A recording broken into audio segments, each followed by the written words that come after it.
I was wondering why it took so long from when the lights went down to I got up here on the stage. I'm the light guy too. My name is Blaine Ross. I'm at Beaverton City Library, and welcome to Art of the Story.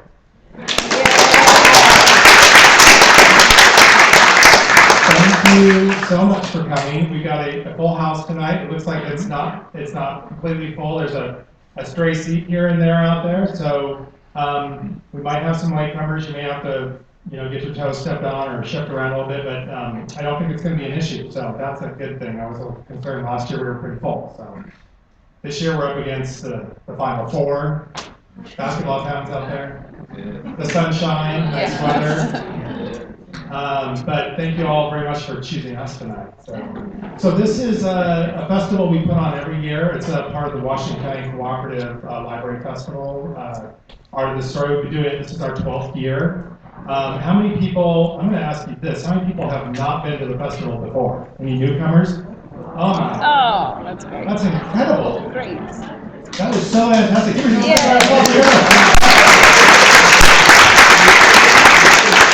This is so awesome because we're getting more and more people every year. Our festival is continuing to thrive. It's getting more and more well-known throughout the country. We bring in tellers from all over the nation every year. We have a committee who works year-round on this to make it happen. There's a lady standing right back here. I want to acknowledge you now so I don't forget. That's Jody Nielsen back there. She is the mother hen of our committee, and she makes it all work. Without her, it's not happening. I say it every year, but she's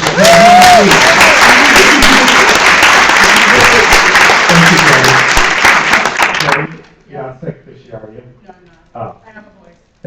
It's still early. Jody gets sick every year.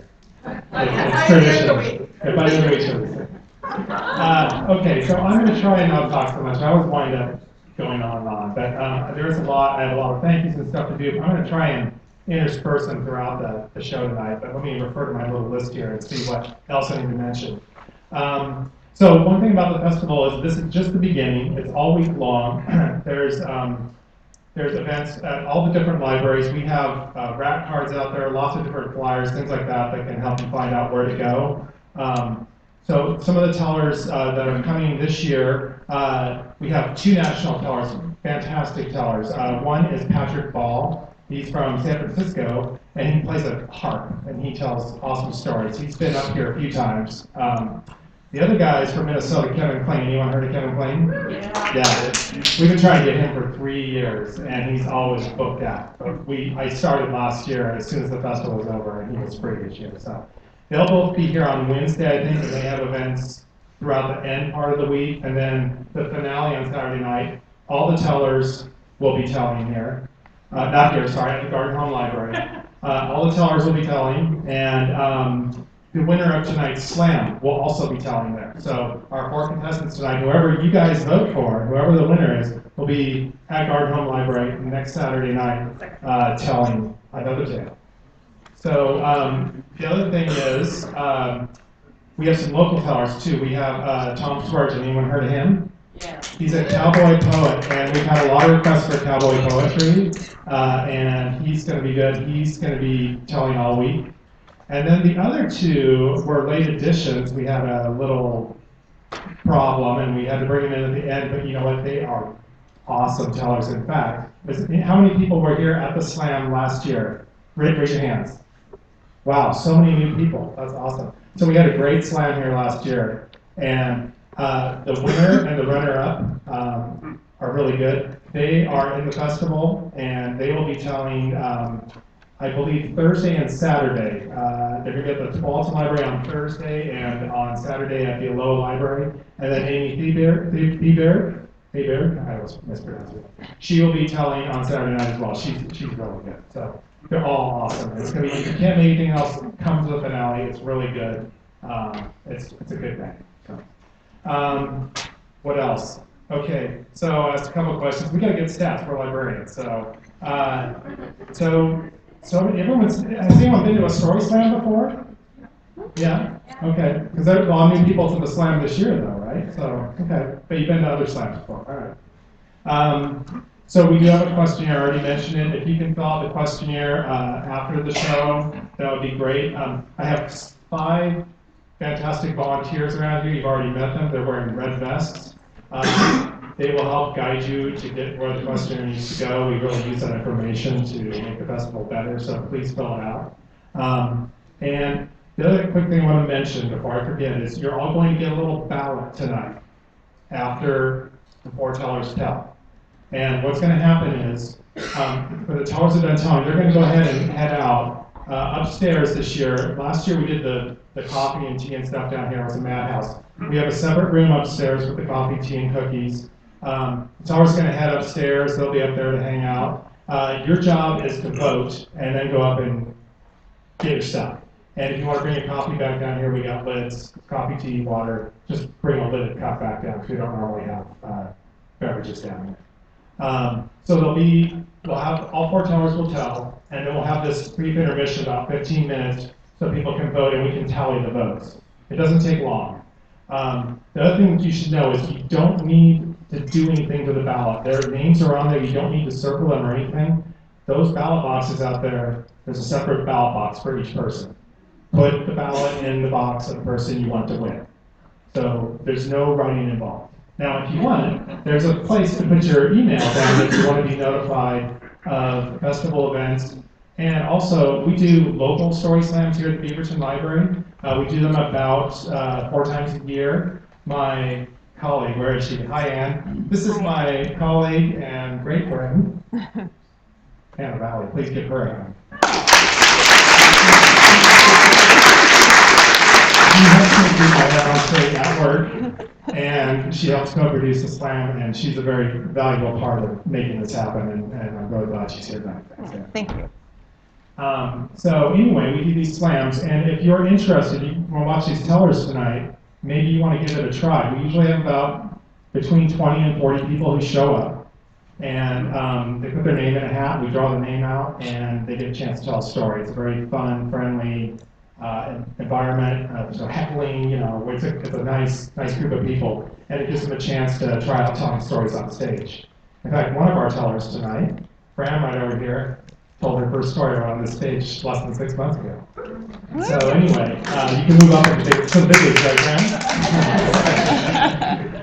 Okay, so I know, I'm talking too much, I'm trying to get through this. So some other quick thank yous. Some of the big sponsors are on your program, actually, and I'm going to let you read them, but the Regional Arts and the Cultural Council is a big sponsor of the festival, and there's some other big sponsors on there, and all the library foundations and groups of friends all put out money towards this festival. I want to give a special shout out to the Beaverton friends who really step up. We get a little extra money to do this and make it happen, and they always are real generous with the money. I want to thank them for that. Okay. So there might be some other details to explain about as the night goes on, and I'll try and remember them. I'm starting to run out of memory about what I'm supposed to be explaining. Oh, one other thing I want to tell you. Keep remembering, see? So my nemesis this year is right down here. His name is Mr. Toshiba. He's a little laptop computer. Not me. No, You're pointing towards me. Is Mr. Toshiba your boyfriend? So that laptop is live streaming this event. And we actually have a feed up in the room right now. The idea behind this was I was very concerned that we might have way too many people here. So the plan was that anybody who didn't make it here on time, they could watch the stream up there in the room. Fortunately, it looks like we're all fitting because you really need to see this live. But I'm going to work on it because I do want to have that option to be able to put events elsewhere in the library. So we're going to keep working on that. It's kind of working. What I'm hoping is happening is that it's recording this entire event, and it will be available on YouTube. Washington County Library has a YouTube channel, and it will be on there, hopefully, if all goes right, soon. So I'll let you know about that. Jody, you're flashing your phone. Make sure you turn off your phone. Oh, yeah. I didn't even get that written down on my little piece of paper. People are getting pretty good. You know what? I think my phone is still on. I know it is. And I didn't even have a smartphone until like 6 months ago. I'm kind of dumb. I'm not sure if I can turn it off. There you go. That's great. So the funny thing about this streaming thing is my kids think I'm a technological Luddite, but the irony is I'm the only one with the YouTube channel, so it's on my YouTube channel right now. I developed the channel last year so we could put the stories that were told last year at the Slam on the channel, and you can see those on the Washington County YouTube channel, and there's some really good stories from last year. If you get a chance, check that out. Okay, so with all that being said, I'm going to start with our first teller. Our first teller tonight, now you can find on a piece of paper, is Chuck McConnell. So, I've only met Fran. I haven't met these other three tellers. Just met them tonight. I recruited them throughout the year, and they can be pretty tricky to find people who want to get up here on stage and do this. But our first teller, Chuck McConnell, he settled here in Portland in 2010 after working in public broadcasting and association management. He also had an adventurous 27-month stint in the Peace Corps in Ukraine. He currently works in mediation for both Multnomah and Clark County court systems. He is a pilot and flight instructor. And he says, I asked him a couple of questions before. I asked all the tellers to tell me a little interesting tidbit about themselves. And also I asked them just simply Batman or Superman, just to be silly. So this is what Chuck said back to me. He said he probably talks too much, which is why he's a storyteller. And he shuns both Batman and Superman and instead fantasizes of being Rocky the Flying Squirrel. So please help me welcome to the stage, Chuck McConnell.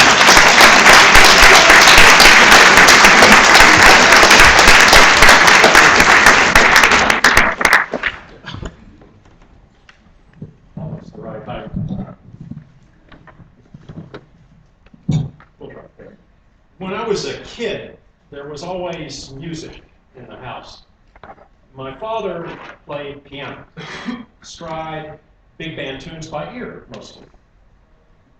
My sister, 11 years older than me, played violin and piano, classical music. My brother, 9 years older than I, played reeds, percussion, marching band music. My mama was into church music. Needless to say, the family did not play together. And that left me, the odd man out. Odd by age, but also because I was the only one in the household that no one assumed would ever play anything. In fact, my role in the family was that I was the designated listener. And I was well trained. There are not many 5-year-olds that know you're not supposed to clap between the movements of a symphony. At that time, the family had some money. And so my sister played a fine 200-year-old Italian violin. And when she wasn't playing that, she was playing a Steinway concert grand piano. It dominated the house. And it also provided a special secret spot for me. I was the only one that was small enough to be able to scooch up underneath the piano. And I could sit there on the floor with my back against that third leg of the piano, and I could see the feet, but they couldn't see me. I was safe. And when my sister played, the music just surrounded me. I could feel it in the backbone. My brother and sister went away to university. My sister took the violin, played recreationally. The piano stayed. And the piano became the center of a ritual that held our little family of now 3 together through my teenage years, which weren't any better than anybody else's teenage years. And the ritual was that my father would come home from work each day and he would go straight to the piano. He'd sit down and he'd sort of plunk his way through whatever the last tune was that he heard on the car radio on the way home. And he'd find it and he'd mess around with it a little bit and then maybe play 1 or 2 other tunes. And then signal to me and my mother, he would play his all-time favorite, Fats Waller tune called Honeysuckle Rose, that she's a banjo player. A little ripple of recognition there. She calls me up and she says, "There's going to be this house concert. You want to go?" I'm a designated listener. Yeah, sure, let's go. So we go to this house concert. It's a bluegrass band from Spokane. If you haven't figured it out yet from my accent, I grew up in the South. So here we were with these boys who ain't ever been east of Mississippi River. And they singing about how much they miss West Virginia. Trust me, if and them boys ever lived in West Virginia, they wouldn't miss it. The band included a fiddle player who was amazing. She was incredible. I was transfixed listening to this woman play. And they took their set break, and I turned to my friend and I said, "This fiddle player is incredible." And my friend said, "Oh, you should learn to play the fiddle." See, she didn't know I was a designated listener. That was way too complicated to explain. So I said, "Well, no, that ain't happening, especially not at this age." She looked at me and she said, "I learned to play the banjo when I was 46. What's wrong with you?" They played their second set. The fiddle player was even better. And I was thinking. So they finished up, and I turned to my friend and I said, "Well, okay, so maybe if I started with piano, I could work my way up to the fiddle." She looked at me and she said, "You don't have enough time. You don't play the fiddle, play the fiddle." Soon after this, I was traveling in the East. And whenever I go to the East, I go to see my sister. About 10 years ago, she was in a hellacious car crash. Damn near killed her. She was paralyzed, lost speech. With therapy, that came back, but there's still residual stuff, and so we can't get that on the phone. So I go to see her. And I had a second motivation, but not the music. I can't do it. You should know. I said, "Okay." And she said, but wait, there's more. You must take them to the best luthier that you can find, have both put into playing condition, get written appraisals, and have them insured. Done. So I brought the fiddles back to Portland, and I took them to the best luthier in town, David Kerr, at 28th and Division. I can't tell you how far out of my comfort zone I was when I walked into that shop with those two fiddles. I felt like I was walking into a gynecologist's office. I handed them in. They said, "Come back in a week." I came back in a week. And David Kerr himself, he gets them out of the vault where they keep them, and he sets down my sister's violin, and he opens the case, and he puts down his written appraisal. And he opens the case on Aunt Margaret's violin, he puts down his written appraisal, and he tells me about these instruments. It's as if he was talking about his children. It turns out that my sister's instrument, beyond its musicality, is an investment instrument. It is a fine musical instrument. Aunt Margaret's, well, it's a pretty nice case. So he finished with all of this. And you might not have ever encountered David Kerr, but he's a little guy with great big glasses. So he finished with all of this, and he sort of stepped back, and he looked up at me over his glasses, and he said, and you are a beginner. And you will play bluegrass. Yeah. And then, without breaking eye contact with me, he closed the lid on my sister's instrument, and he said, "I think you'll enjoy this instrument." And in fact, I do enjoy that instrument. Soon after that, I found a class at PCC taught by the incredibly patient and generous Eileen Walter. And on the first night, she said, "This is how you open the case." And she and a whole parade of other teachers after that have given me what my father had. At the end of the day, I get out my fiddle, and there's always something that I'm trying, some new tune I'm trying to figure out.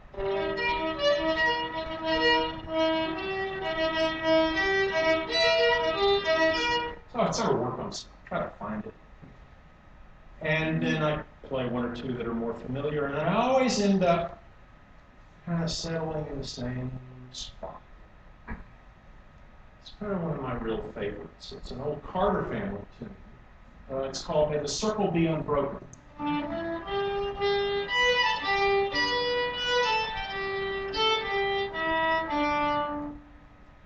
I play it through a couple of times, and it's time for dinner.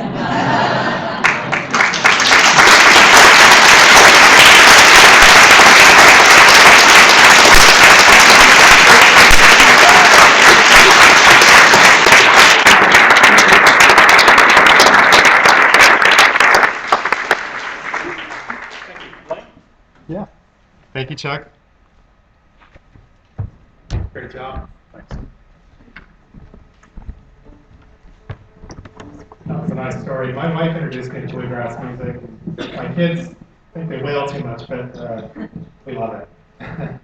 She's taken us to a festival down in California, Strawberry, before there was a big forest fire down there. It's too bad. There was a big burn down there. That festival is right outside of Reno now. It's some grandstands, I guess. It's a little bit sad. Anyway, good job, Chuck. Nice story. So one thing, of course, Anne, my wonderful person who keeps me in line, I forgot to mention, there's a dinger on this. Chuck was perfectly in time. This is a timed event. The story's supposed to be roughly around 10 minutes. We usually have a light ding around 9. And then somewhere around 10, there might be 2 dings. And then if you maybe get up to 11 or 12 and you don't look like you're anywhere near ending, you're going to hear this.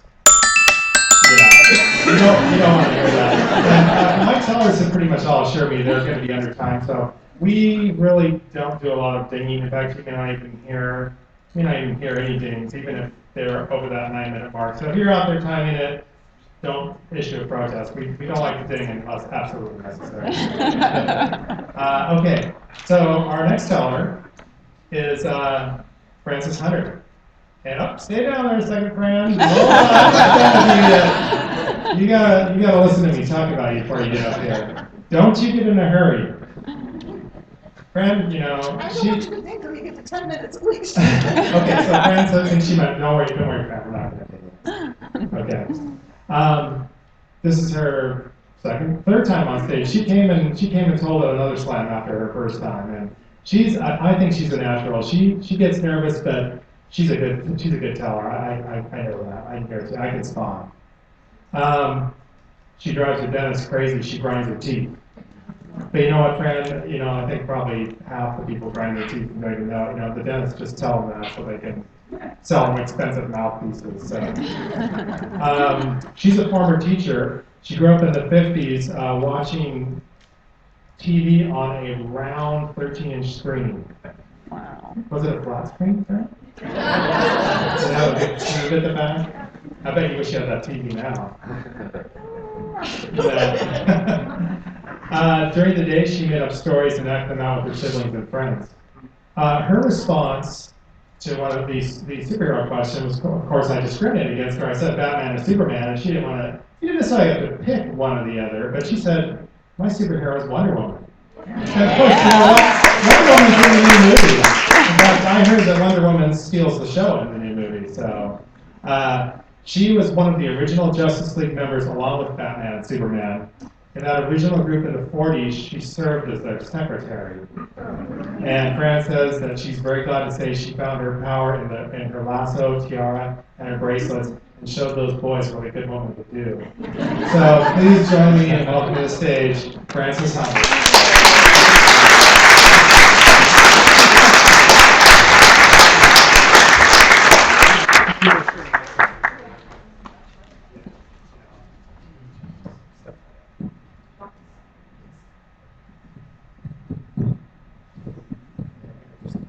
Is that all right?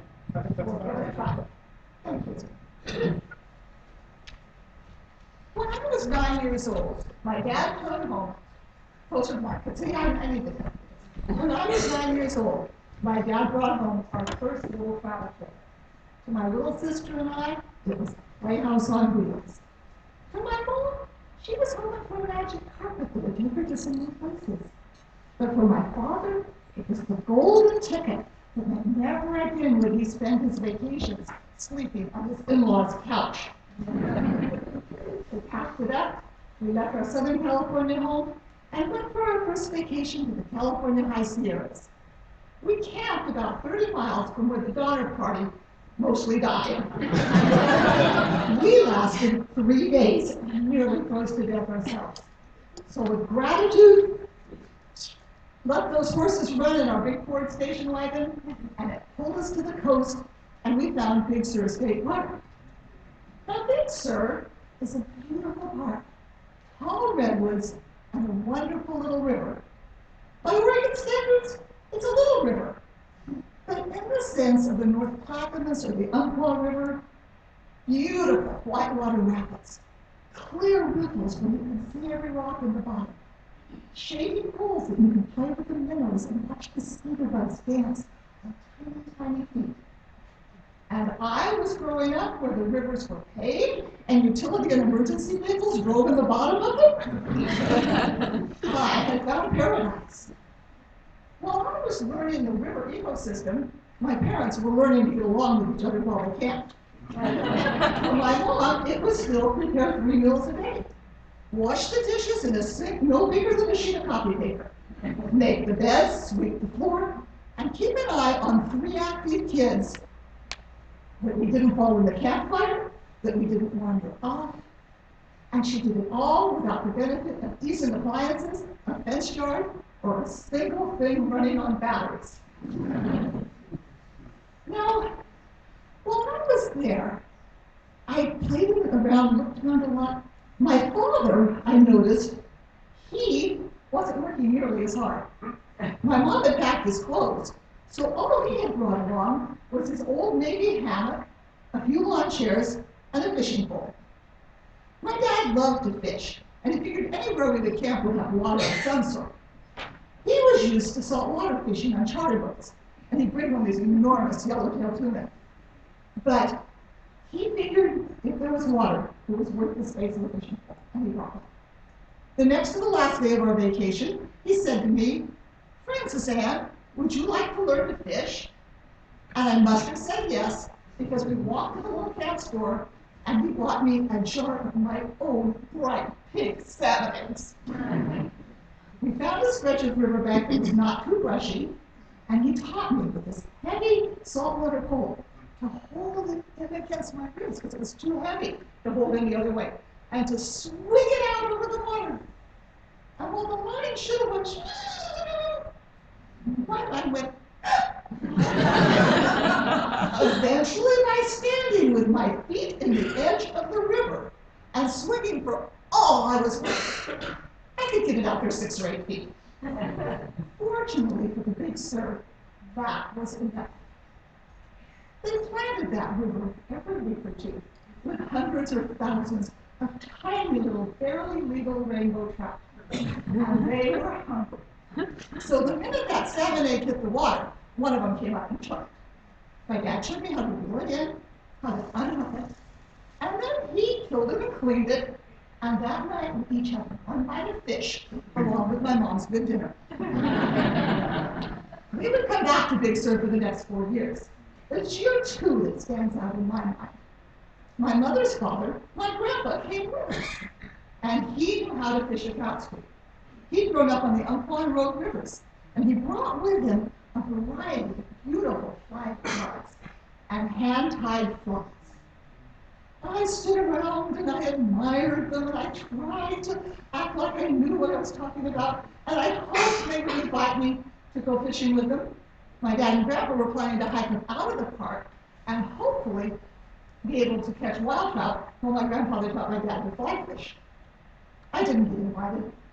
My grandfather wasn't particularly fond of children. He wasn't about to let a 10-year-old girl spoil his fishing trip. So my dad, knowing that I was disappointed, took me walking along the river the night before their big trip and showed me this enormous rock that stretched from the bank well out into the river. Come up here, Francis Ann. Look at how the water moves so fast around the rock over here. But over on this side, it's kind of quiet.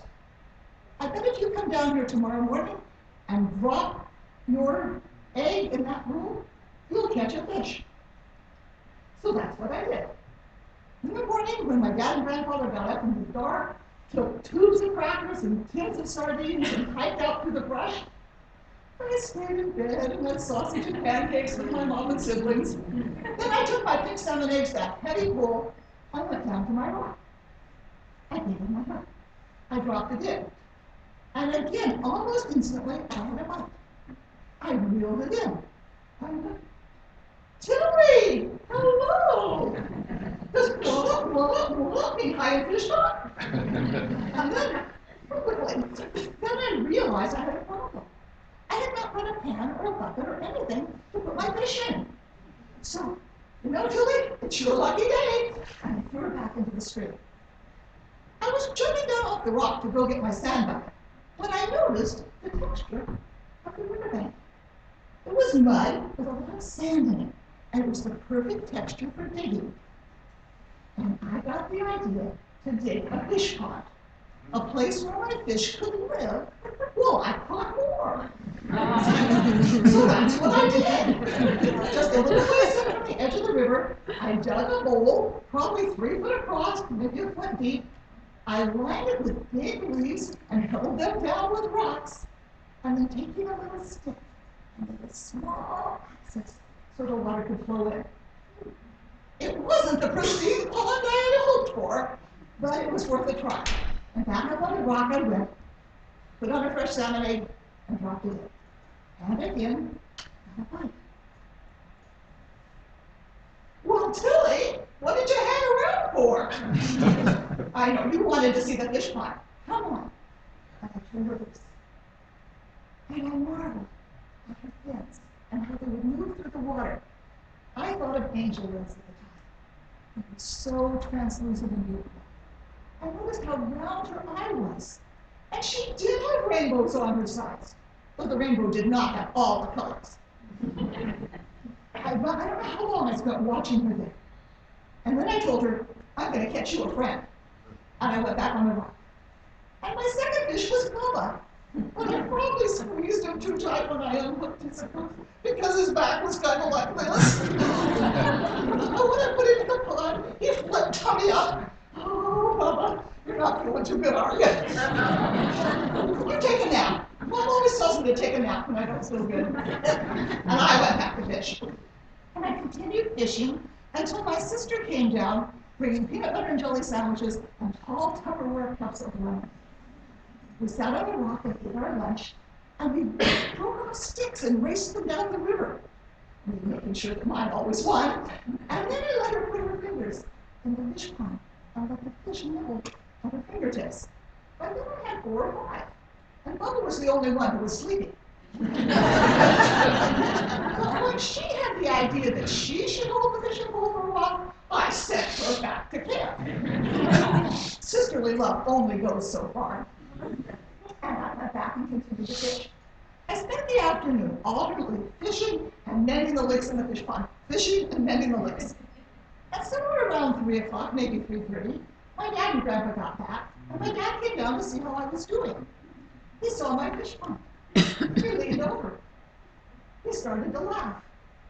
He laughed, and he laughed, and he laughed harder than I had ever heard him laugh. How many? He asked. And he told me. And then he told me that while I was playing young enough that I did not need a license, that there was a limit of 6 fish a day on that river. And I was going to have to let some of them go. So we breached the pond and let the sun. And he killed and prepared the rest, and my mom fried them for dinner that night with cornmeal and flour and bacon grease. They were so tasty. But you know, it's not how good those fish tasted that I remembered most, or even the fun I had catching them, or how much I enjoyed that fish pond and watching them swim around. What I remembered most was that afternoon with my dad back at the campsite, I'd been a salesman for Shell Oil Company for years, and he hardly knew his Ranger. So of course, in our first days there, he got me quoted with everyone camping in the park. That afternoon, as people came by walking their dogs or pushing their strollers, they'd stop to ask him how the fishing trip had been. And he'd say, "It was good. I learned a lot. We caught 3 kind of nice ones, not wild caught, but nice." And then he put his arm around me, and he said, "But this little girl caught 14 on the rock right down there." And I will tell you, I felt so good. I could hear the pride in my dad's voice. I could feel the love in the hug. And for a very ordinary little girl, that was special. I was ordinary looking. I was ordinary in my academic abilities. I had never been good at art or music or sports. But on that day, people were complimenting me, congratulating me, and I felt special. And I think a little bit of that feeling stays with me today, and it's why I can remember that day so well. I can remember the taste of that sour lemonade as we sat in the sun. I can remember my dad's laugh when he's been gone for 25 years. I can remember how Tilly picked her little tail at me as she left the fish pond. But most of all, I can remember all the details of my fish trip, and they give me joy. And it's been a joy to share them with you this evening. Thank you.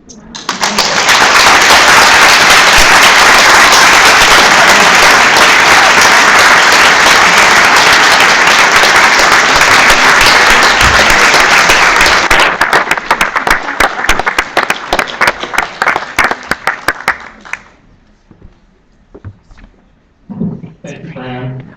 She is a wonderful lady. So, we go camping and I go fishing and with boys, and I'll tell you what, we never have a problem with getting too many. So, I wanted to mention a couple of things before we have our next teller.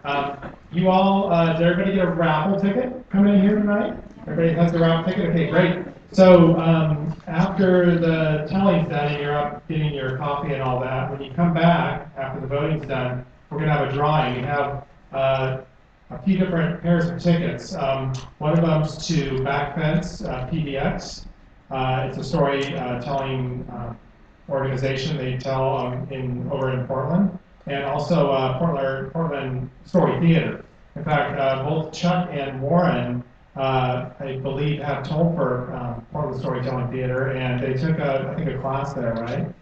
And that's where they sort of got their start. So both these organizations offer workshops and things like that to help you learn how to tell stories, and they're both supporters of the festival. I want to thank them for sending those tickets out. So you have to be present to win, so don't leave, and we'll draw those numbers when you all come back. So our next teller is Warren McPherson, and he is from Hillsborough originally, and he remembers when it was not quite so busy as it was now. He remembers breaking down a road and being stuck for about 15 minutes before someone even came along, and of course Hillsborough's changed since then.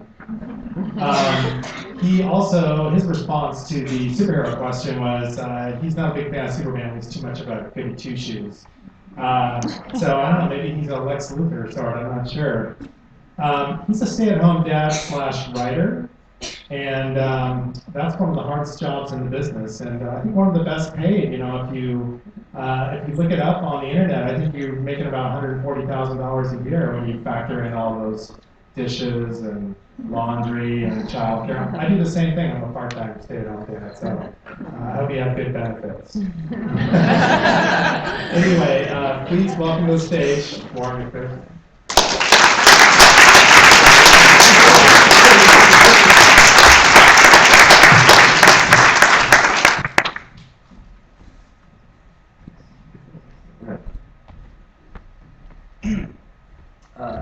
The first time I fell in love, I was 6 years old. Now, before you roll your eyes and think to yourself, there's no way you were in love, you're 6 years old, what the hell did you know? I want you to listen to my story and keep an open mind and know that love is a relative thing that is different for, everybody has a different idea of what love is. And also, screw you, I was there, I was totally wrong. So the first time I fell in love, I was 6 years old. I was in the first grade, and her name was Katie Cousins. I met her at our school's Jump Rope for Heart event. I accidentally hit her with my jump rope. And when our eyes met, it was love at first sight. For me, anyway. Now, the hardest part about falling in love when you're 6 years old and Catholic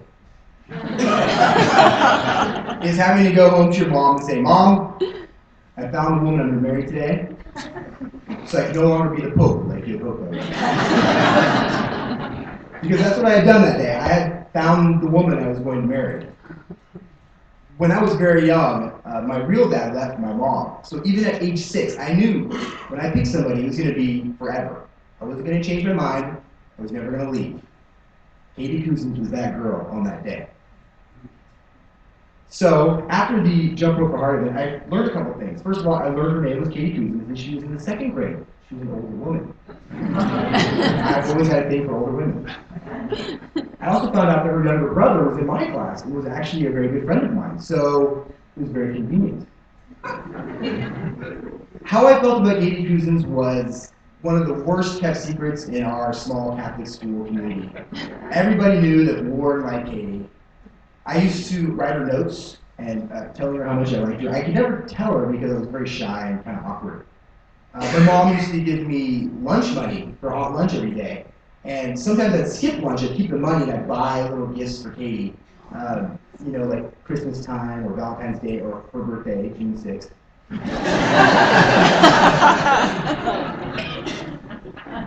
I was convinced that the more I did, the greater accomplishments I made, Katie Cousins would like me more. So every time I won a wrestling tournament or I won a track race, I thought, this is going to make her like me just a little bit more. I tried to be the greatest overachiever I could possibly be.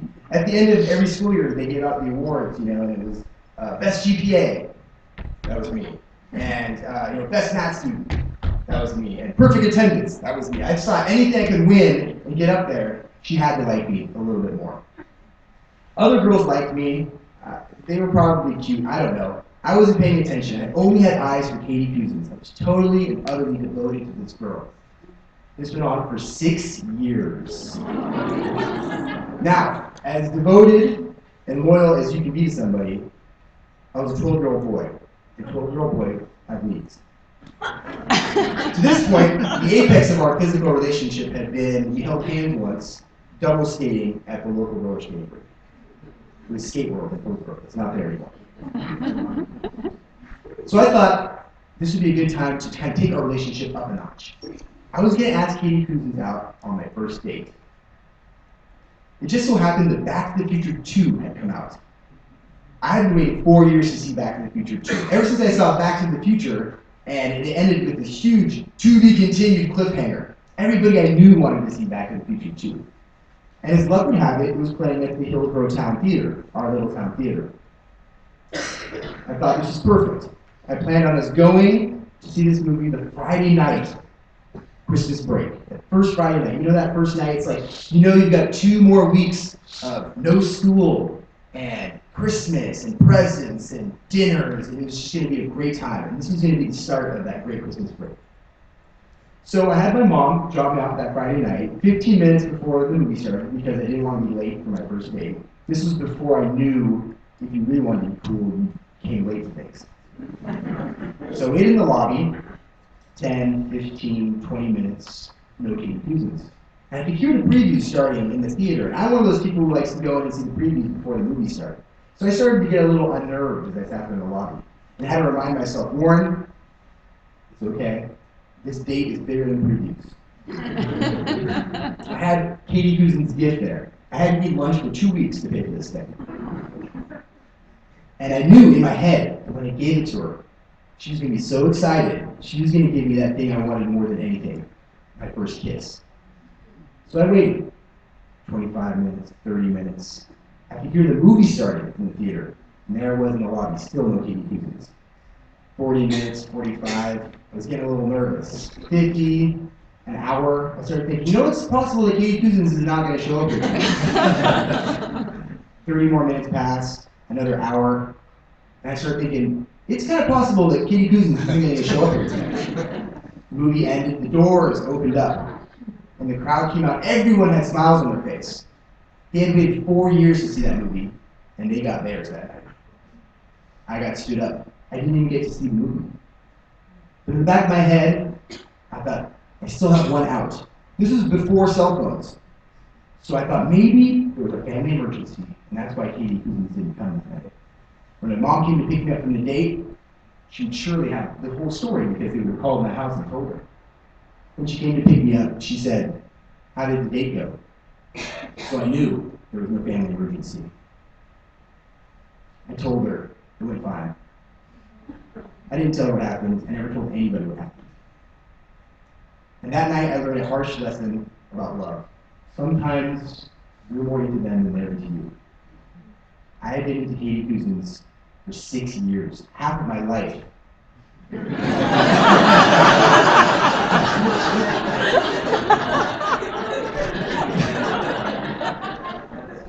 Needless to say, that was not the best Christmas break for me. At the end of the school year, Katie graduated. She went to public school, and I was left there for another year of private school. I would eventually get my first kiss with someone else, and my first everything else with other people. 5 years later, I was driving through a neighborhood, and I thought I'd stop in to see her younger brother, my friend. And she came to the door, and she told me she was home alone, but her brother would be home soon. And if I wanted to, I could wait for him. So I said, okay. So I came in, and at that point, I had kind of gotten over that shyness, awkwardness I had as a younger dude. And I started talking to Katie Cousins, and I realized that this is the first time I'd actually ever talked to her.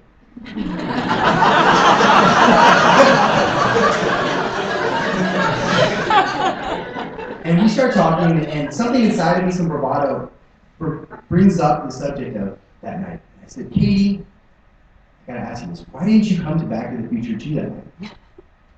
She looked at me, she said, what are you talking about? And I could tell instantly, she genuinely had no idea what I was talking about. And she could see something in me that whatever I was talking about had really affected me. So I told her, I thought I asked you out on a date 5 years ago. And then it dawned on me that I might not have ever actually asked her out on this date. I was shy, I was awkward. I literally may have gone up to her and said, I'm going to this movie Friday night, if you want to come, you can. And then just ran off. That's what I did. So she could tell I'd been thinking about this for some time. And she said, Warren, I want to show you something. Come up to my room. So I followed her up to her room. She went to her closet and she pulled out this box. She opened it up. And inside the box was every little note I'd written her. Every little thing I'd given her all those years.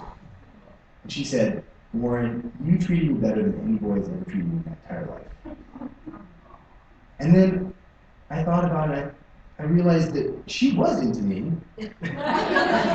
She just didn't know how to say it. Like I didn't know how to tell her. That made me feel a little bit better. I never got that kiss from Katie Cousins. I never went on the date with Katie Cousins. But knowing that she maybe liked me helped a little bit. I'm married now, and I have 2 sons. My oldest son is going to turn 6 this year. And I see him out there playing with his classmates, and he is not looking for Katie Cousins. He's just having fun. But if you were to come to me tomorrow and say, Dad, I'm in love, I wonder if I would roll my eyes and say, kid, you're 6 years old, what the hell do you want? Or if I'd say, you know what, it's great. I didn't really want you to be a pope anyway.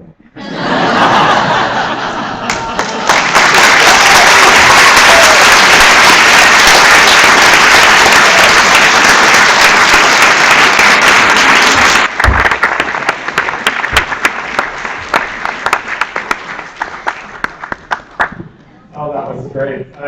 Oh boy, I just relived a bunch of mine. Aaron Sweeney, Monique Blondo, hanging out there. here. Yeah, I was a real no passer too. I could not talk to girls. I was shy for a long time. That was a great story, Warren. Thank you. So our last teller is Steve Taylor, and he was we were supposed to try to get him here last year, but he had a previous commitment that he'd already signed on for. So I kept him on the string, and he stayed around, and he's here with us this year. He's a full professor at Oregon College of Arts and Craft, where he teaches writing and public presentation. He's a writer, editor with more than 750 published works from more than 60 publications, including The Nation, Washington Post, and Public Citizen. He also does performance art that explores socio-political issues.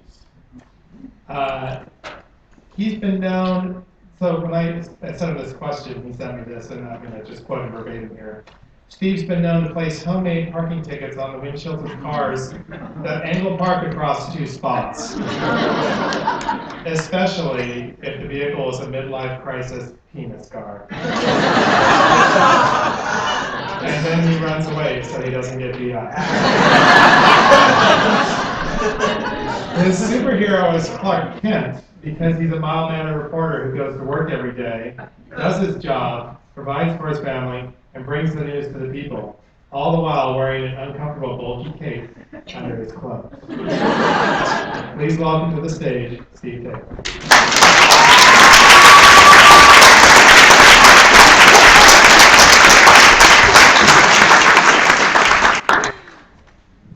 Hello. Thank you, my friends. Is it okay if I call you my friends? Is that all right? Yes, thank you. And also thank you for coming out on this beautiful evening and supporting us. I wanted to ask you a question. Are you nervous for me? Because I'm scared out of my soul. I'm scared soulless. Because I mean, look at you guys. I mean, look at yourselves. You're intimidating. Because you want to be entertained. You want to be entertained. I mean, couldn't you engage yourself somehow with your phones? Right now, you could be tweeting. You could be liking. You could be Snapchatting. My 2 teenage kids right now are cringing about it. So let me give you one more. You could be Instagramming. But instead, you're here, listening to good old-fashioned storytelling. And tonight you heard 3 really good stories. And I'm honored to be participating with Chuck and Fran and Warren. I also want to thank Blaine for organizing all this. I'm very grateful, as we all are. So anyway, I guess it's my turn. And I want to tell you a little story that I simply call What I Did on My Summer Vacation many years ago.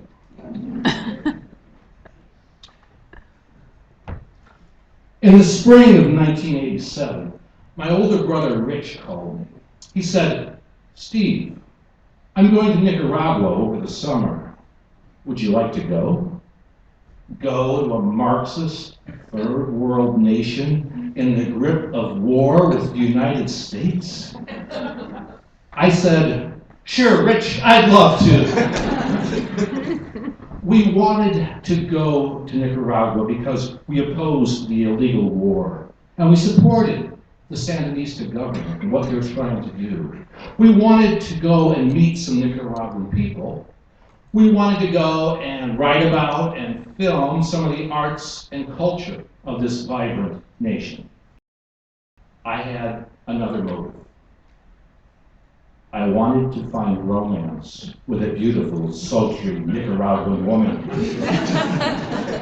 I wanted to cross cultural barriers to find out if Latin American bras unhook just as clumsily as the ones here do. I was in my late 20s and I still had trouble with that little tricky hook and the little pesky fastener. So yes, I wanted to make it with a Marxist. I wanted to find out how she might share the wealth. So I went to Nicaragua with high aspirations. Now, I could offer many anecdotes about our trip.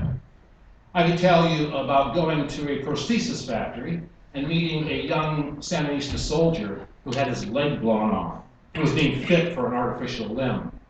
He smiled at us the whole time we talked to him. Or I could tell you about meeting and interviewing the Minister of Culture, the poet, Father Ernesto Cardinal, a gentleman who told us a wonderful and hopeful poem. Or I could tell you about drinking dark rum with fresh limes over the ice under the stars and meeting Maria Luisa and Juanita.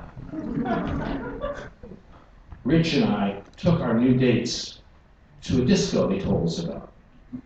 And I took Maria Luisa out onto the dance floor.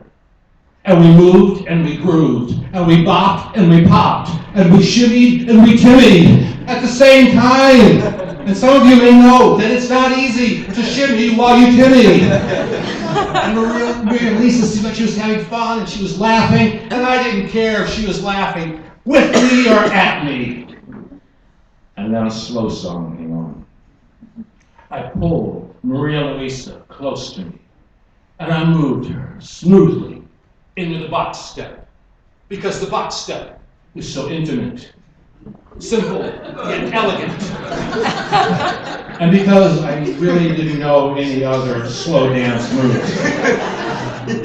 Now, while we danced and we whispered and we even kissed, at the end of the night, Maria Luisa, a devout Catholic, went home. And I, a horny atheist, went back to my hotel. While the relationship, the romance didn't develop as much as I would have liked, my brother Rich and I went to art fairs and concerts and the beach with Maria, Luisa, and Juanita. They were wonderful hosts. So I could tell you one of those stories, but let's take it in a different direction. Can we talk about hell on earth? Can we talk about vomiting and diarrhea in the third world? I'd like to discuss with you Montezuma's revenge on two first world buffoons. Can we talk about two gringo assholes who forgot their Pepto-freaking Bismol in the United States? Can we? We're talking about stomach-wrenching, bowel-bursting pain. And I remember thinking, as I was jettisoning things out of my body, I want to stop vomiting. I want to stop, I want relief. I want my mommy! I was wondering, what could have caused this? Because Rich and I didn't drink any of the water. I thought, could it be political guilt? Could it be economic guilt?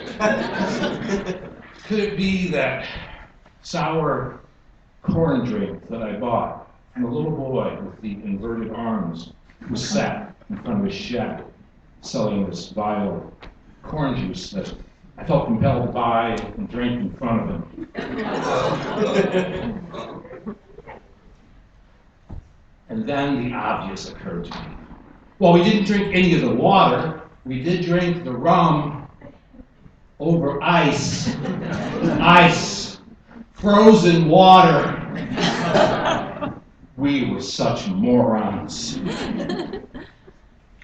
Now, I suffered mightily for 3 days, my friends, rarely leaving the security of my bedside bucket. When I did venture out, I would run from bathroom to bathroom. on one of the last days in Nicaragua, my brother Rich and I and Maria Luisa went to the countryside to see a volcano. I wasn't fully recuperated, but I wanted to see Vulcan Messiah, and I was not going to be stopped by spewing orifices. The hour-long car ride over bumpy roads was difficult. But somehow, I managed to keep down my breakfast of toast and club soda. Maria Luisa threatened me. Stephen, if you don't get better by this evening, we are going to take you to the hospital. Now, I had bonded with this country. I thought I had bonded with the people, but I was still a spoiled American used to certain medical conditions. So the thought of third world medical care scared me. My brain, consequently, sent a message to my colon. You better keep it together down there, or a Latin American doctor is going to rip out our entire intestinal tract.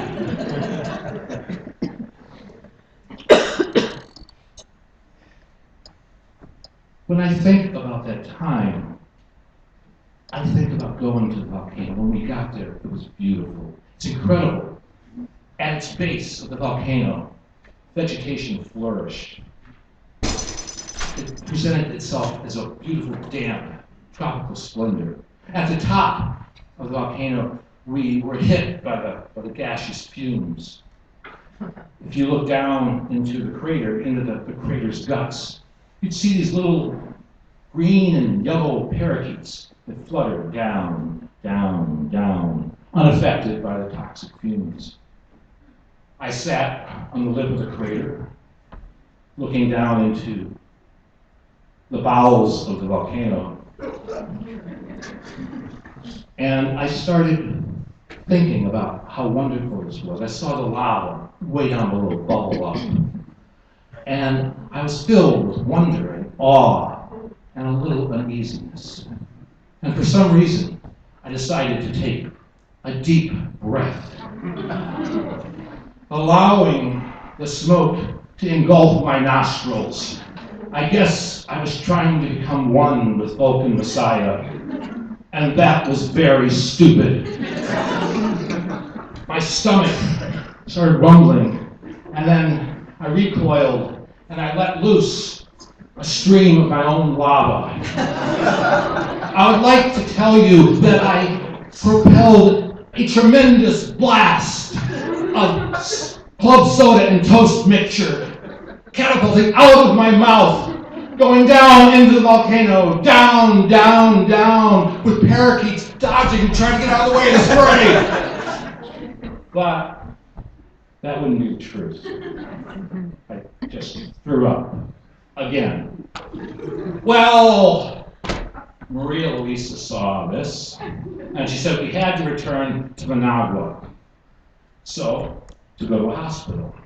When we got there, Maria Luisa guided me past people with real medical problems and sat me down in front of a doctor in conditions that were less than sterile. And the doctor asked me questions. He said, "Are you sick?" I said, "Yes, that's why I'm here." He said, "Do you have vomiting and diarrhea?" I said, "Yes, that's why I'm here."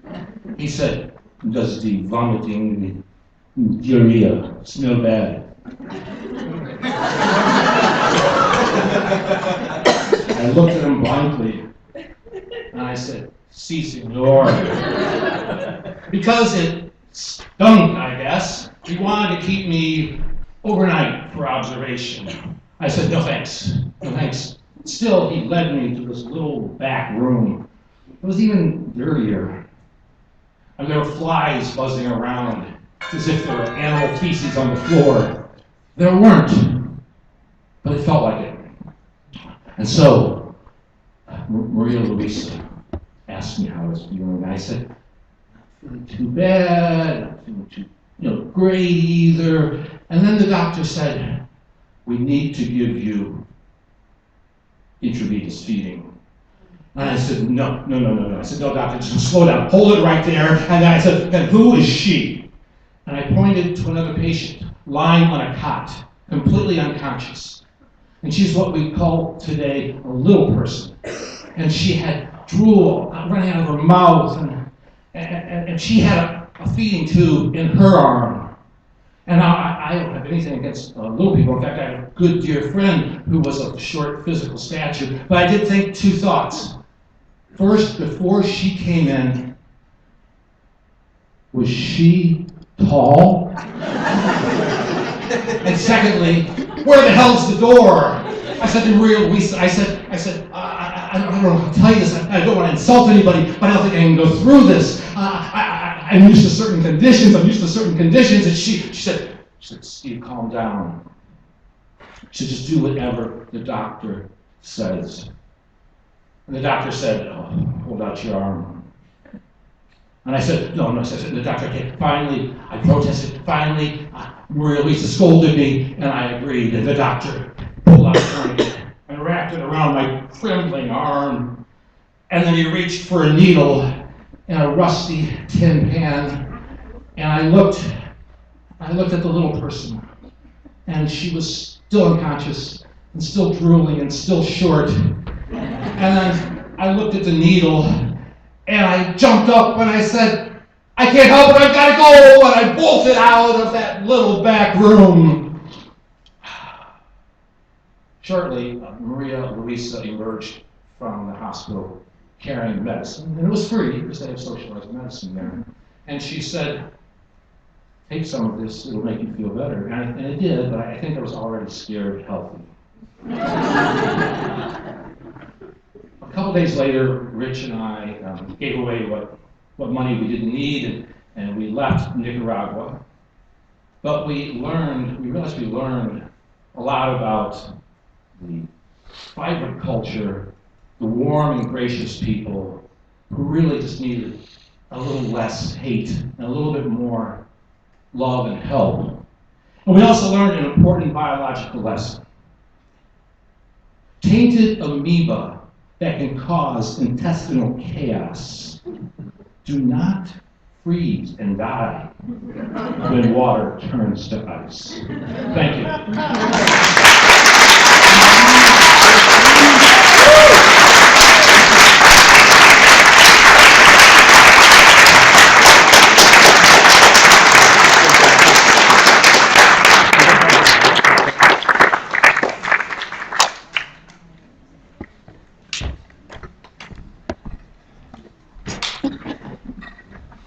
Thank you, Steve. Good story. It reminds me of a time in Morocco. Don't ever let them tell you that the orange juice is freshly squeezed. Make sure they squeeze it fresh in front of you and put it right in the glass in front of you. Don't let them pour it into a pitcher. I had a very similar experience. Nice job. Okay, so we are at the time for you to vote now, and I'm going to go ahead and let the tellers, let's give them all a big round of applause.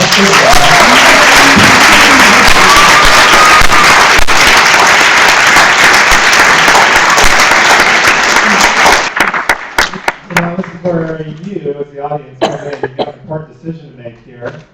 And what's going to happen is they're going to head out, and you are all going to head out, and at the back of each exit back here, my volunteers will give you a little ballot, and just off towards the stairs there's a couple of 2 tin cans on either side. It's got the teller's picture on top. You just drop your ballot into the one that you prefer, you think won. They all did a great job, but it's up to you to see who we're going to send on to the finale next Saturday night. So cookies from Trader Joe's. Thank you, Trader Joe's. They donated. And are upstairs. There's a little gluten-free pile up there somewhere. And also, I made a coffee. I'm not making any. I did it last year, a little dodgy. I can't make any, promises, but it should be up there. And there's a couple volunteers up there too. So if you bring cups down, just put a lid on them when you come back down, and we'll come make an announcement in about 15 minutes to come on back down for the results. All right. So go hang out upstairs. Thanks. Thank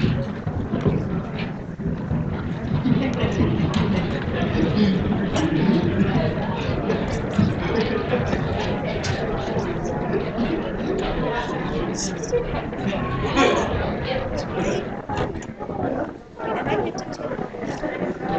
everybody out there with the ballots. So. Is this all of them? Yep, that's all of them.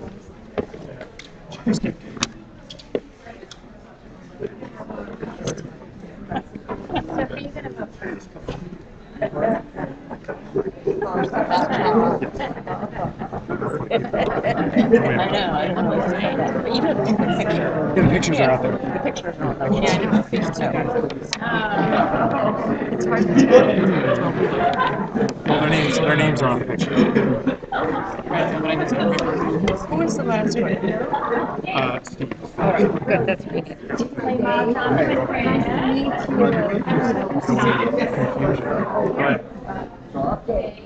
You always cause trouble.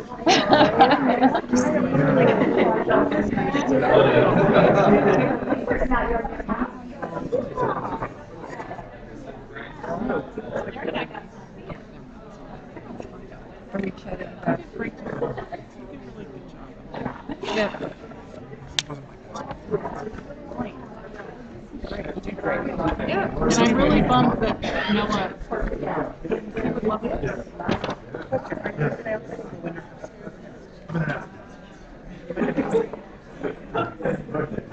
Well, that's true. You've got a drawing down here. I mean, I guess we could do it. Can we do both of them? We don't want to make everybody come back down. I'm just Yeah, that's true. Yeah, that's true. That's true. Like on the fly. You can plan on the change upstairs. Oh, I can use the PA system upstairs. Yeah. That's going to go on. Yes. Yes. 7 years old. No. Still young at heart. Was that your timer that went off? Yes. How did that happen? I heard that. I'm like, wait a minute, is that the seven? He was at 11 minutes already. So. Was that even without his intro, or was that including his That was without his intro. Oh, so he was on it. Yeah. He was good that one. We really hate the team. We really hate Are you still on live feed? Yeah, but I don't know if it's. I mean, it's streaming. I don't know if it's. I don't know. What's, So someone's watching the YouTube channel right now, or They could be seeing watching it? you. Hopefully, they could be looking at my midriff right now. Hi. Yeah. Yeah. Is anyone out there on YouTube? Hi. It's. I assume it's recording. I know. It's a It'll be wild dead card. air for a while. So, anyways, just an idea.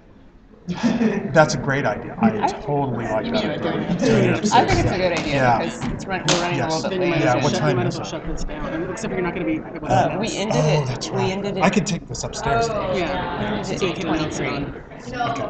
So you said 15. So like Yeah. 8:40. Yeah. should So make we'll enough. see. We'll see how fast we can count the ballots. Okay. So are they filling out the ballots now and dropping them off as they go upstairs? Yeah, they're dropping off the upstairs. And if it's anything like last year, it was a clear winner last year. Well, Well, not sure how it's going to be. yeah. We can't really comment on who the winner might be. It's going to be a tough race. I think we'll stop the stream for now and maybe restart it. Yeah, so last year it was Amy was pretty much the clear winner. Val was second. Thank you, guys. Thank you. I think it is too. Actually, it's going to be. I think it's going to be closer. Yeah, I think Yeah, Amy blew it out of the water last year. I think it's going to be between. You were here. I think it's between Warren and Steve. I think it's between Warren and Steve. Those laps, that's usually. This is off, right? Yes, it is. Okay. Make sure. Wait a second. Flip it down. Well, like, I